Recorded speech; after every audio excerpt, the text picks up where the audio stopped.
Good evening and welcome.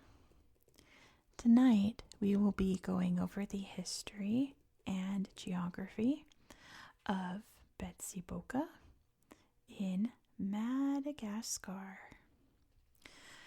So, unfortunately, well, if you're new to this channel, welcome. If you've never seen a video in this series before, we do history and geography, and then we go to Google Earth and look at this place in pictures. But unfortunately, there are pretty much no pictures on Google Earth of this part of Madagascar.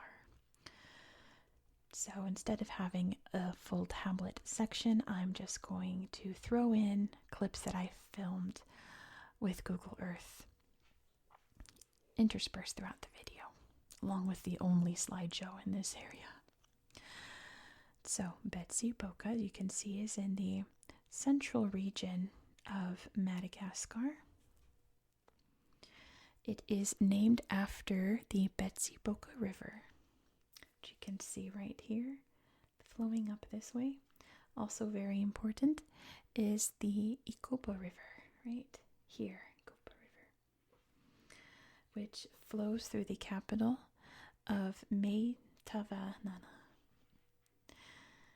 I should note that Malagasy is a very fascinating language, and the way it's spelled is not how it's pronounced in Madagascar, so I'm using the American English pronunciations. Just note that most likely the way I'm pronouncing things is not at all how they'd be pronounced in actual Malagasy in Madagascar. Just note that, okay? The two rivers flow through the capital, Antananarivo, which I've already done a video on. You can see I've done many regions of Madagascar. I'll just throw out my whole Madagascar playlist up there for you if you want to see a lot more about this very fascinating island. I've done many videos on Madagascar. This area, for the most part, is pretty hilly. The soil here, like other parts of Madagascar, is very red, which I'll show you this area up here on Google Earth right now. This large delta area is where the two rivers converge and flow out to the sea. And the waters here are very red because that red topsoil goes into the water. Sometimes it's stronger than others. It all really depends on the topsoil. For a very long time, the many people groups of Madagascar used slash and burn farming, which degrades the topsoil over time, makes it very dusty, makes it blow around, not settle, right? It's good for short-term farming, not good for a long-term environment. So that topsoil gets into the water, turns the water red. Probably the most famous site in this whole region is the main bridge. You can see this red road here coming up through Antananarivo, and it crosses over the rivers here on its way to Mahajanga. So there is a very large bridge right here, and I'll throw in the slideshow right here because it is the only slideshow in this whole region. This is, like, from what I can tell, the go-to place for a lot of people that live here. People have picnics under the bridge and take family photos at the bridge. I think that's because this area is not very urbanized. It's all farmland. So this is like the most modern, like, major structure in the region. So people like to come look at it. I suppose it is pretty neat if you think about it that way. It was originally built in the 1930s. It was destroyed during World War II. Madagascar was a French colony at the time. And it would later be rebuilt in the 1980s, all modernized. So that is the main site here in Madagascar. There is a nature reserve right about here, which I'm going to mispronounce, the Kasiji National Reserve. sadly no pictures there, but you can imagine it's very green if you look at it on Google Earth. I'm sure it's teeming with interesting Madagascan wildlife. Very unique to the island. You can't find anywhere else in the world. This area is home to many different ethnic groups, and I try to highlight at least one per region of Madagascar. This time I want to talk about, and again I'm probably going to mispronounce it, the Tsimiheti group, which was really interesting because they were anarchist. And not in that, oh, they just never happened to elect anyone to, like, lead.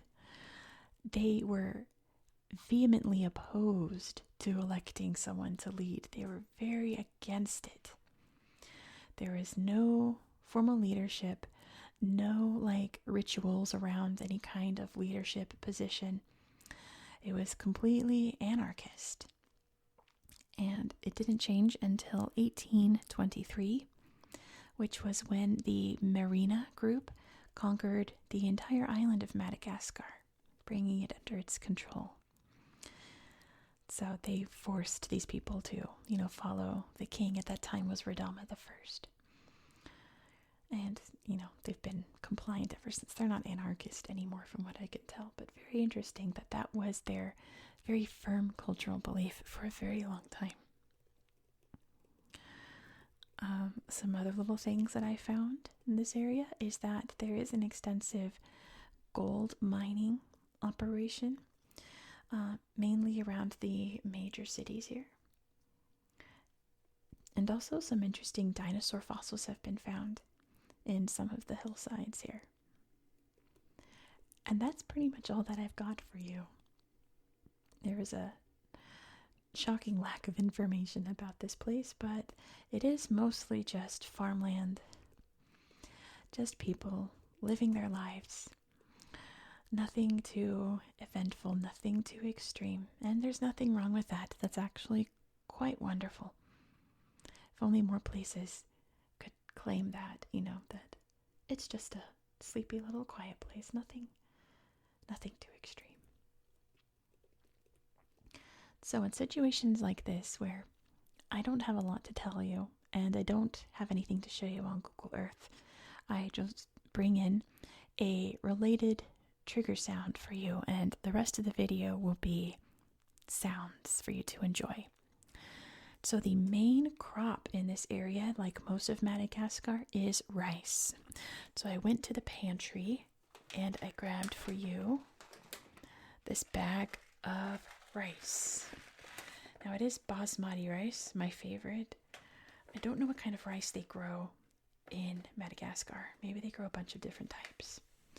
But yeah, we can play around with this bag, have some nice crinkle sounds, some nice rice sounds for you to close out the video. So stick around and enjoy.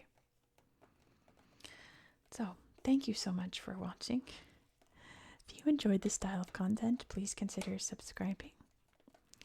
Next in my series, we're heading to Azerbaijan. And actually,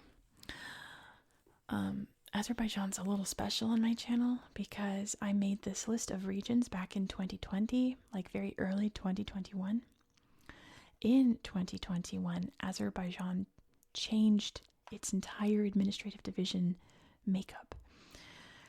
So I had to restructure my list. I had left a couple places out. I've tried to go back and do them, but I left out one other. So we're going to cover 2 different regions of Azerbaijan next time. One that starts with A that I left out, and the other one is just the next one on the list. So for a super jam-packed Azerbaijan episode, be sure to subscribe so you won't miss out. I hope that you found this video relaxing and educational, and I hope that you have a good night. Good night.